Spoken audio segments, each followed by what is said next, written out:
It's gonna take me a while to think of what I want to say. I could say it like, "Hey." He prepped himself for that moment. He took a deep breath, said, "Hey." Hello, YouTube. Welcome back to another showcase video. I'm here with my buddy ubbd8. Say hi. Hey. Yeah, we're gonna talk about this Minesweeper that we just built. Yeah, it's gonna be fun. So I guess we can talk about the size of this thing first. It's fairly small. Actually, it's ridiculously small for what it does. I'll put the dimensions on screen for you guys to see, but we've went through actually quite a bit of iterations to get to the current size. So not only is this thing super small, but it's also ridiculously fast. UBB, I'm just going to call you UB for now. He came up with a few logic ideas on the back of this thing that really sped up a lot of the processes, like the zero spread and the bomb spread, which we'll get into later. So out here, we actually have a cutaway of an individual Minesweeper cell, and then all of the circuits blown up and placed exactly where they would be in the cell.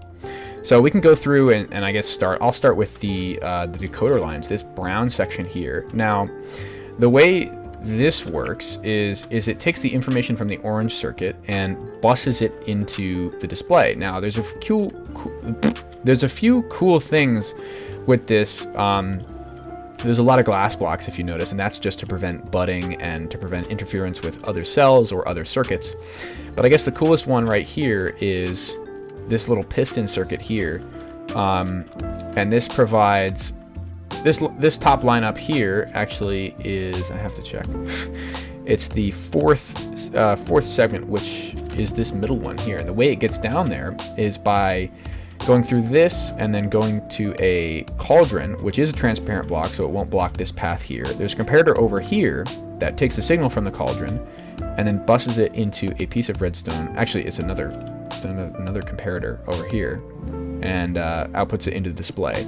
Now, when that piston retracts, that comparator needs an update, which it gets from these two observers here. They are facing in, and then this observer is facing against that observer, which powers this block and then updates this comparator here.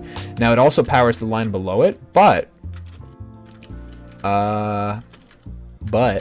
give me a second. It's kind of hard to maneuver in here. Right here, there's a comparator. So comparators can't receive 1-tick pulses, so it won't actually flash the display, even if it's given a 1-tick pulse. UB, I guess you can take the next circuit. Yep. Orange is the decoder, which actually, goes if it's like a puzzle piece. You can sort of see like the notches right here where it fits right in into the decoder lines.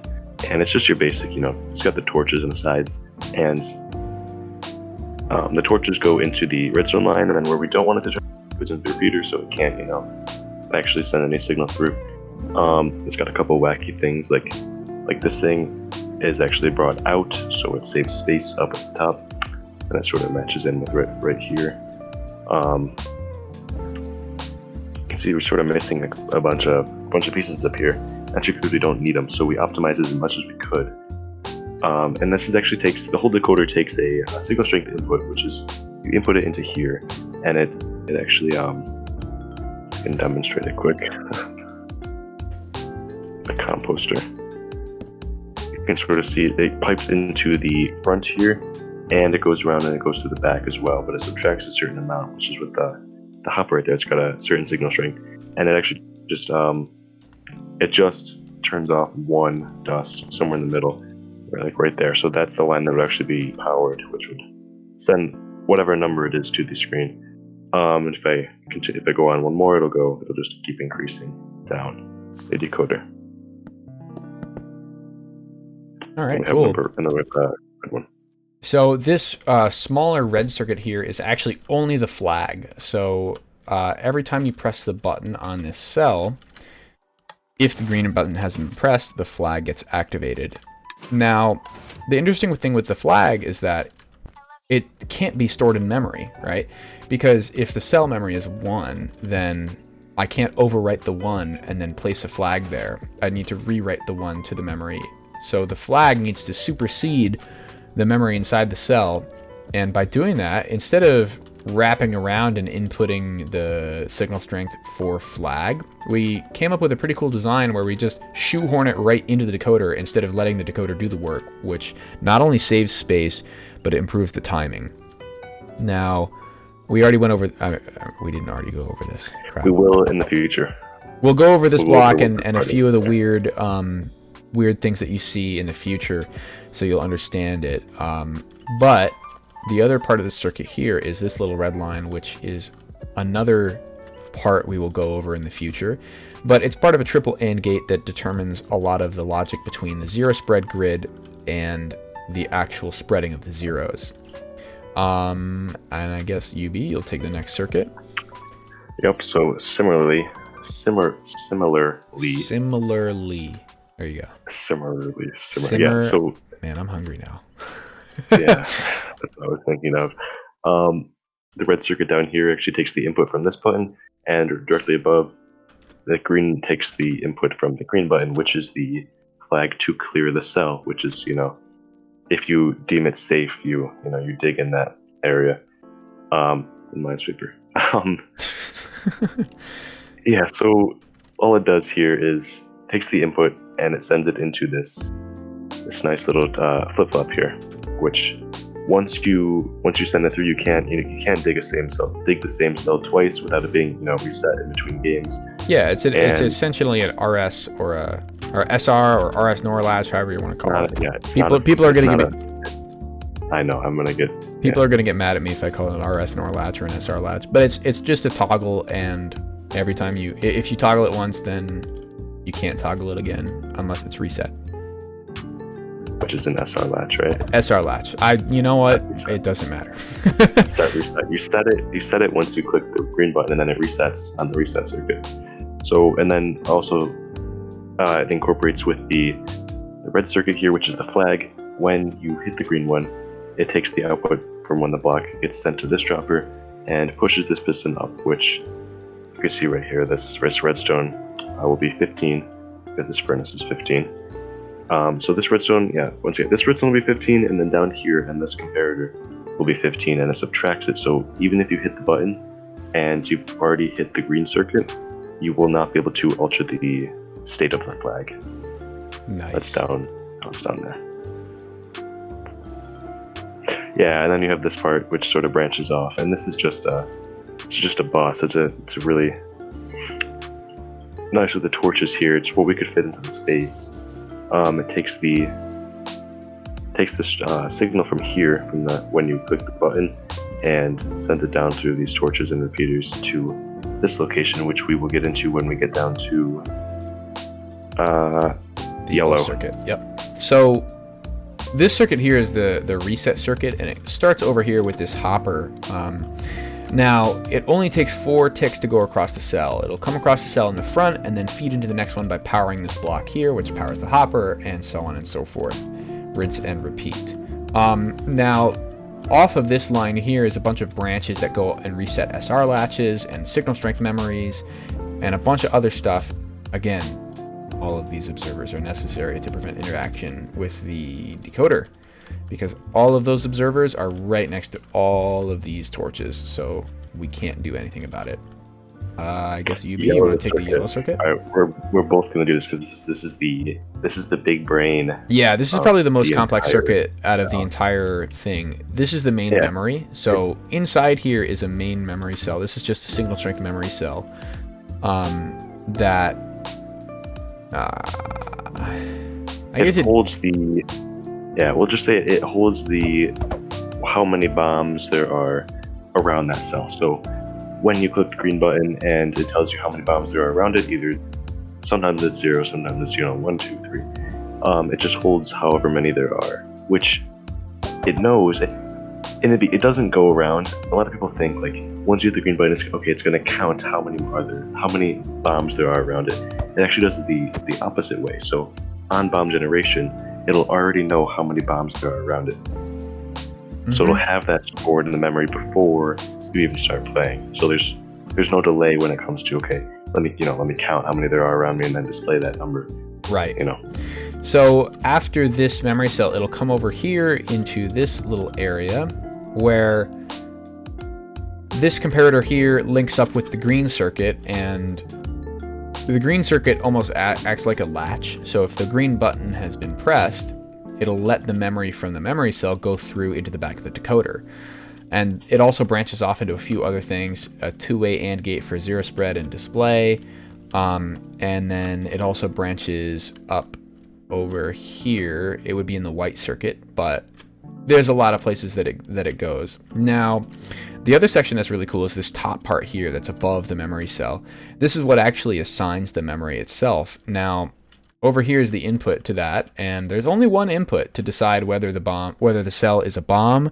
It's a 0, 1, 2, 3, 4, all the way up to 8. Now, the way we manage that is with a little smart decoder in here.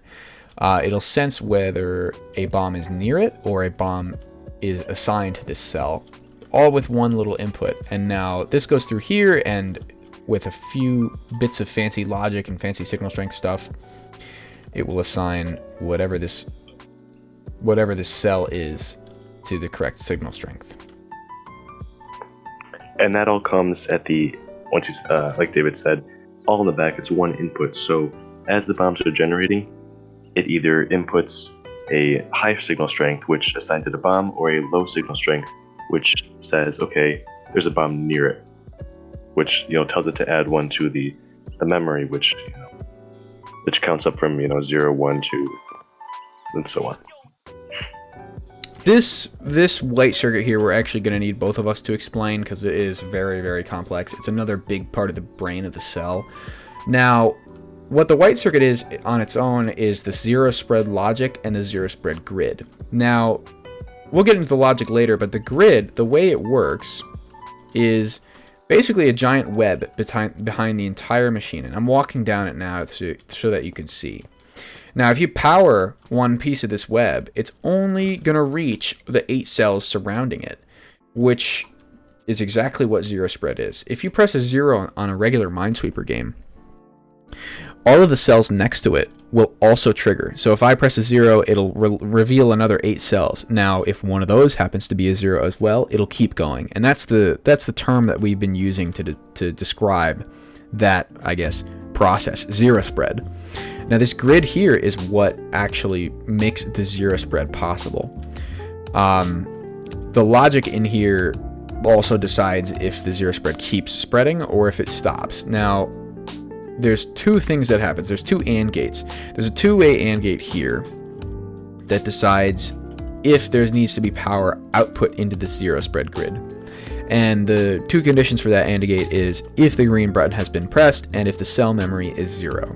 Now, if that's true, then it outputs into the zero spread grid. Now, the other part of the logic is if it receives any input from the zero spread grid. Now, I'll let you explain this because this was your idea, the triple AND gate. Yeah, this is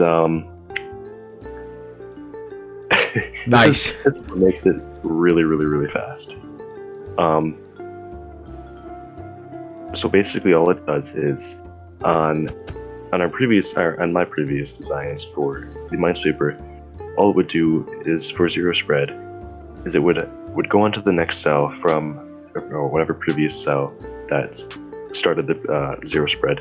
It would input, see if the cell that it was at was a 0, and if it was a 0, then it would, okay, it has to go up to the front and hit the green button, like, autonomously, right? And then it would go through all the logic again and see whether or not if it was a 0, and then it would output back into the zero spread grid again, which is a very poor way to do it because obviously it's going to take a lot of time for the logic to cycle all the way back through the cell again for each cell that you're spreading to. So what this does, the new design, which makes it really fast, is it already knows whether or not it needs to spread in this AND gate. So even before you start playing the game, it'll know whether or not to spread before or after it gets the input signal, right? So it's 4 ticks it takes in order to make that decision, where it takes the input, it's the 1 tick, then the torch, then another 2, then it goes right back into the grid here. and that's what continues the spreading onto the other neighboring cells.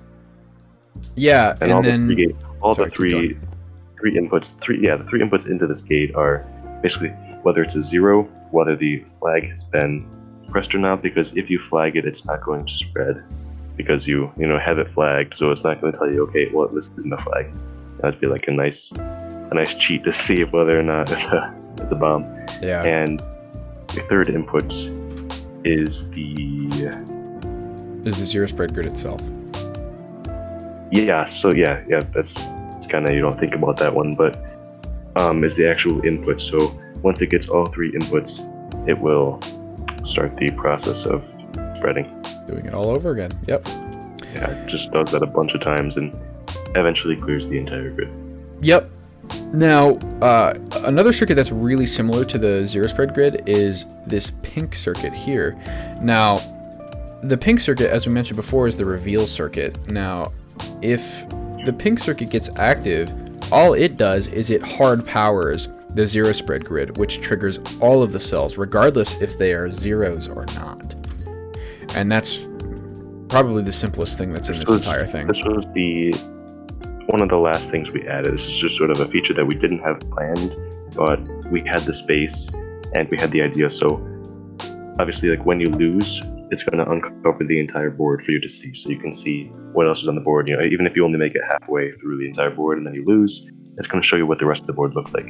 So when it gets the signal from the side over, where all the logic is on the actual game, it will. There, you gotta come back over. Huh? What? Oh. Yeah, I'm still on the. Yeah. My It'll bad. actually go through. It's right. It'll go through. Actually, we could have gone over there too, but it'll go through the line here and go down into this repeater, which just, once, like David said, it just hard powers the white grid here, which goes into the triple and the end. It doesn't have to go through it on the first times, because obviously if it gets that signal from the zero spread grid, it's not gonna. The AND gate's only for checking if it's going to spread again.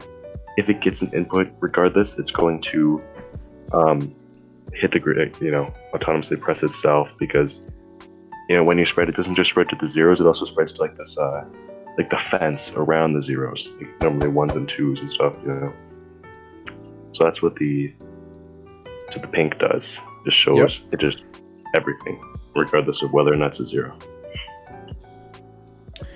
This dark green circuit is actually related to the initial bomb generation. The randomizer down here first picks a row, and then after that, each row has another randomizer, which it's shulker based, and it picks an individual cell. Now this green circuit here decides which cell to pick based on the signal strength that is output into it. So it's basically a red coder. It subtracts red coder that's stretched out. Yeah, it's a really long red coder. So if a signal strength gets into here that's 5, it'll go through here first, subtract a little bit, and then keep going. Each time it goes through another cell, it'll subtract 1 signal strength until the very part where the signal strength is 1, where this redstone dust will be powering this comparator, but this repeater will not be powered, allowing the signal to go to this torch. And that's it. Yeah, and then once this torch gets on, it actually involves it goes straight into this black circuit down here, which I guess we can continue with. Yep. And that torch goes right into here, all through the bottom. So it actually just powers this at 15, and then here at 14. That's kind of hard to see because there's nothing around it, but that goes into, once again, what we talked about down here. This is the one input into the back, and that's what controls all of the memory in the cells. So it's it's very vital to everything that this is from the green circuit. When it gets set to a bomb, it's going to be obviously like a high signal, like we talked about, and it's going to go into the back and make it a bomb. But just like the white zero spread, you can see it sort of has the same pattern with these X's going off to the sides and then down to the bottom as well. And it's going to also spread to the 8 neighboring cells around it with a low signal, because obviously the signal's going to travel so far, it's going to get down lower won't be 15, and that also goes right into the back of this. But if it's a neighboring cell that wasn't powered, on the cell itself, it's going to be a low signal, which will make it add 1 and say, okay, there's a bomb near me, but I'm not the bomb. Yeah, good way of saying that. Lastly, I guess the last 2 circuits can be explained in one go because they use a lot of the same circuitry. Both of these circuits use this comparator as its main source of logic. Now this comparator is connected to this bomb SR latch down here. Now if the cell is a bomb, then this comparator will be turned off. So as soon as the cell is chosen by the randomizer that it's going to be a bomb, it sends a signal through this observer chain. By the way, all observers are necessary. We are squeezing this thing through a lot. So the first thing that it does in the lose detection circuit is it moves this block over, which is part of an AND gate, and it decides if the cell is a bomb. Now this AND gate has another input right here, and this is if the cell has been active. So if you press the green button, then this line will turn on, sending a signal to this hopper, which sends a signal into this really long observer chain over here, and it's this goes down top to one. The big logic side over here. Yep, it goes all the way over here down to these pistons with the slime blocks on them, and if one of these pistons gets active, then you lose. And it sends a signal to this lose button here, and then it also goes into the pink circuit, which reveals the entire board. Now, this same observer chain is also used to do the wind detection circuit. So if this comparator is off, then a signal gets transferred through this line of observers, which goes over here to this piston here. Now, in order to win, you need to hit every single cell that isn't a bomb, and not hit every cell that is a bomb. Flagging actually doesn't matter. If you flag a cell or not, it doesn't impact if you win or not. It's the same thing with regular Minesweeper. So, this is almost like a huge AND gate of the entire board if the cell is not a bomb and if the button has been pressed. Now, if the button has been pressed and it is a bomb, then it'll retract this green block here, preventing you from winning and losing at the same time. Now, this green cell, or this green circuit, starts over here. It's a little bit hard to see, but it's just one big line for each row that goes all the way to this fun 1.16 feature that acts almost as another huge AND gate, which comes down here into another big AND gate, and if this torch turns on, you win. And that's basically it. That's all of the circuitry within the cell. It all works in conjunction, and it's all super tight together. There's no interaction between the cell, even though it looks like there should be a lot. And it took many hours to do all this. So I'd say not just hours, many days. Yeah, many days of total working time to complete just this portion here. So enough talking about this thing and how it works. Let's actually play a game. And the general way this works is first you set the amount of bombs that you want. You can choose between 5 and 25 in increments of 5. So I'm going to choose 10. And then you hit play.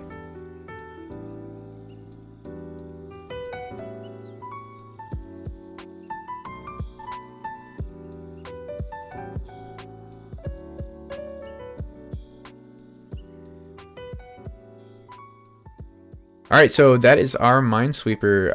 Let me know if you have any comments in the description or any questions. We had a lot of fun building this, and we're super excited to show it off, and we're glad you guys can all be a part of knowing how it works.